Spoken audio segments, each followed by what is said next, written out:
Olá pessoal, essa aula nós vamos tratar a respeito das documentações eh, nos serviços com eletricidade, tá ok?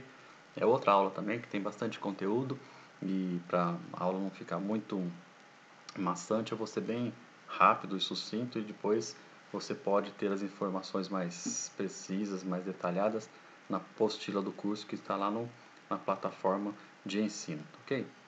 Então, nós vamos falar a respeito das documentações que são exigidas que você tenha dentro da empresa, dentro do seu local de trabalho, relacionadas à segurança elétrica. A gente viu na aula de medidas de controle, né, de medidas de controle de risco, os procedimentos necessários para que você evite acidentes, tá ok? Então, um dos principais documentos que tem que fazer parte da rotina de trabalho de vocês, documentações, são o quê? São essas medidas de controle documentadas. A gente viu que a principal medida de controle lá atrás, a gente falou a respeito, é o que? A desenergização, tá bom? Isso aí, as 5 regras de desenergização, você não pode esquecer de forma alguma. É interessante que esses procedimentos, esses documentos, eles sejam arquivados, mas também sejam de fácil acesso. Tá? Agora, instalações que têm potência superior a 75 kW, elas têm entrada de energia em média tensão. Aí, nesses casos, é obrigatório que seja criado o PIR, que é o Prontuário das Instalações Elétricas. Então, o Prontuário de Instalações Elétricas, ele é um conjunto, é uma pasta, que ele é composto por vários documentos lá dentro, tá bom? Então, por exemplo, é lógico que a gente não pode pensar em montar o PIR só por conta da fiscalização, mas porque é um item extremamente importante para a segurança de todos, né? Porque ele vai conter lá informações a respeito de toda a instalação e da equipe de trabalho e as suas documentações específicas de treinamento, capacitação, autorização. Então, o PIR é composto por alguns documentos, eu vou citar eles aqui, tá bom? Então, as instruções técnicas de serviço, por exemplo, tudo que você faz, ele deve estar documentado lá a forma como é feito, tá bom? Documentos de inspeções e medições do sistema de proteção contra a descarga atmosférica, é isso aí, é o laudo de SPDA. O laudo de SPDA tem que estar atualizado, depende da instalação, ela é a cada 1 ano, depende do tipo de instalação, ele é a cada 2 anos, mas tem que estar atualizado. Por quê? Está relacionado à segurança não só do funcionário, mas de todo mundo que está dentro da instalação. Ok?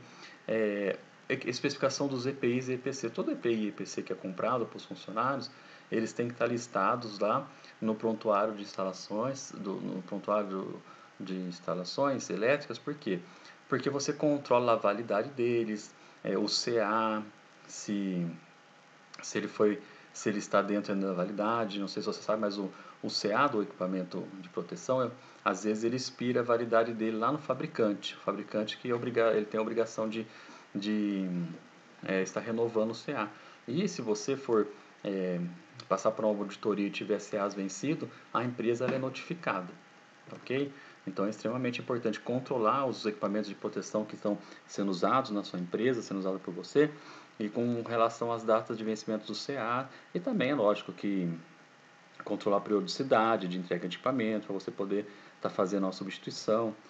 Outra coisa interessante e extremamente importante são as documentações comprobatórias de qualificação, habilitação, capacitação e autorização. O que é isso? Existem vários tipos de, de certificações do pessoal que trabalha com eletricidade, tá bom? Então, por exemplo, a pessoa que tem um colégio técnico, ela tem que apresentar lá um certificado para a empresa, para poder colocar dentro do PIR. Se ela tem um curso de elétrica, ela tem que apresentar. Se ela tem cursos relacionados à instalação elétrica, qualquer tipo de curso, todos eles têm que ser apresentados, têm que ser colocados no PIR. Por quê? Depois a empresa ela vai ter também que emitir uma autorização para você trabalhar na instalação elétrica, tá bom? Então você vai ter que assinar lá uma autorização que você concorda em estar trabalhando na instalação elétrica e ela vai te autorizar a fazer esse serviço na instalação elétrica. Tudo isso aí ele é colocado dentro da pasta lá do prontuário, tá bom? Então, habilitação, capacitação, autorização, os treinamentos, por exemplo, todos eles têm que ser colocados dentro do prontuário. A autorização, ela vem depois que você faz a capacitação INR10, ou INR10-CEP, tá bom? Então, aí sim é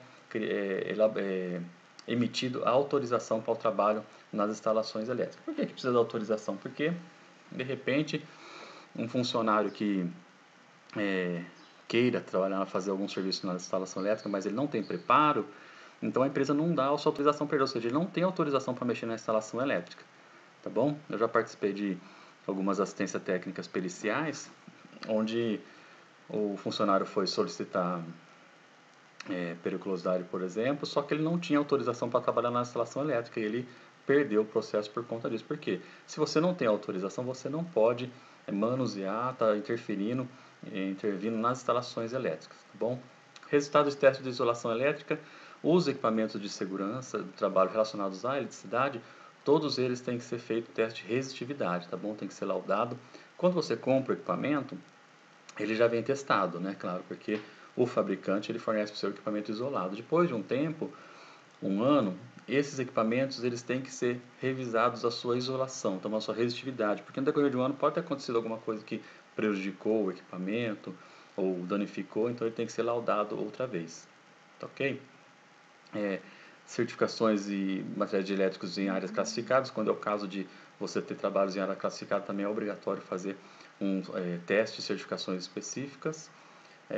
O relatório técnico das inspeções atualizadas, ele está relacionado a você criar um procedimento de verificação de todos esses itens, tá? Inclusive o prontuário como um todo. Então, por exemplo, a cada 6 meses, o prontuário tem que ser, por exemplo, se você estabelecer uma rotina a cada 6 meses, atualizar o prontuário. Então, você vai lá atualizar. É lógico que um processo dinâmico, se você tem um programa de manutenção, você pode incluir lá rotinas de verificação de documentação de prontuário.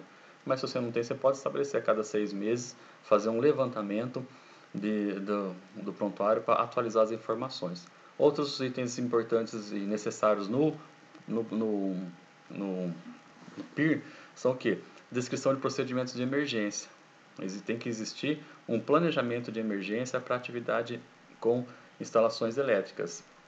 Em caso de emergência, o que o funcionário deve fazer, para onde que ele deve ir, para onde que ele deve ligar. Então, esse procedimento de emergência ele deve constar lá no PIR e deve ser de conhecimento de todos os funcionários. Também, certificação dos EPCs também, diagrama unifilar. Tá? Então, toda instalação elétrica ela é obrigatório ter o diagrama unifilar. Não é só a instalação elétrica acima de 75 kW, tá bom? Que tem entrada em média tensão. Qualquer instalação é obrigatório que tenha o diagrama unifilar. Por que tem que ter o diagrama unifilar? Porque o eletricista ele tem que saber onde que ele pode colocar a mão. Às vezes ele precisa desenhar uma determinada área, um painel, ele precisa saber exatamente onde que ele faz o desligamento, onde que ele coloca um aterramento, quais as possibilidades de reenergização, se tem banco de capacitor, se não tem. Então o diagrama unifilar ele é extremamente importante. Tá bom? Instrução técnica, aí tem alguns exemplos de instrução técnica, mas você pode ter uma diferente dessa aqui, ou uma até mais completa. Ela vai falar a respeito de tudo que você vai fazer na sequência que vai ser feita, os métodos que serão usados, a quantidade de pessoas e por aí vai. Bom, a gente não vai ser muito detalhista nessa questão, porque essa questão de procedimentos internos de serviço, isso aí cada empresa tem a sua, e algumas são muito mais completas do que outras, então não tem como a gente tá passando aqui, porque não faz muito sentido, tá bom? Os pré-requisitos para a execução da tarefa, eles também têm que ser muito bem estabelecidos, porque a tarefa não pode ser liberada antes, por exemplo, de uma PR. A PR ela tem que ser um item inicial aí antes de começar a tarefa, tá bom? Então tudo isso aí vai no planejamento e ele faz parte do prontuário das instalações elétricas, porque o prontuário ele não diz respeito só com a questão de inspeção de um fiscal do trabalho, por exemplo.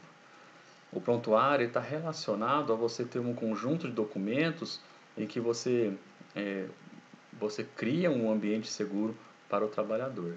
Então, a gente não pode pensar no prontuário de instalações elétricas como sendo apenas um documento para você receber o fiscal do Ministério do Trabalho. Não, muito pelo contrário, tá bom? No prontuário também tem que estar descrito os tipos de riscos envolvidos em toda instalação. Tem que também ser feito um estudo de arco elétrico em toda instalação. Para que isso? Porque o eletricista ele tem que usar a roupa de NR10, que é aquela roupa que ela não deixa propagar chama, tá bom? Só que não é qualquer roupa. A roupa ela tem vários níveis lá de proteção, de risco, e eles são determinados por um estudo de ATPV, que diz a respeito de arco elétrico. Então, esse estudo de ATPV, ele tem que ser feito um cálculo em toda a instalação para saber quais os pontos que tem uma quantidade de incidência de arco elétrico ali mais elevado ou menos elevado. E a partir daí se estabelece o tipo de roupa que vai ser utilizado pelo eletricista. Então, antes de comprar roupa para eletricista, se você ainda não comprou, tem que ser feito esse estudo de ATPV. Tá ok? Isso aí também tudo vai para o prontuário, esse estudo de ATPV vai para o prontuário. E anualmente as instalações elétricas têm que passar por uma inspeção, um laudo, né, laudar as instalações para saber se elas estão de acordo com as normas da ABNT, inclusive. Tá bom? Então, conclusão, as documentações das instalações são também um meio de prevenção de acidentes. Tá bom? Então, essas documentações elas têm que ser de acesso liberado para todos os funcionários das instalações elétricas. Quem trabalha com eletricidade, eles têm que ter acesso a essa documentação. Deve ser organizada de fácil acesso. Hoje em dia usa-se muito servidores, né, digitais, então são às vezes, muitas vezes uma nuvem no documento que você coloca, uma pasta que você pode colocar na nuvem e você pode liberar acesso para qualquer pessoa consultar esses documentos. Tá bom? Muito obrigado.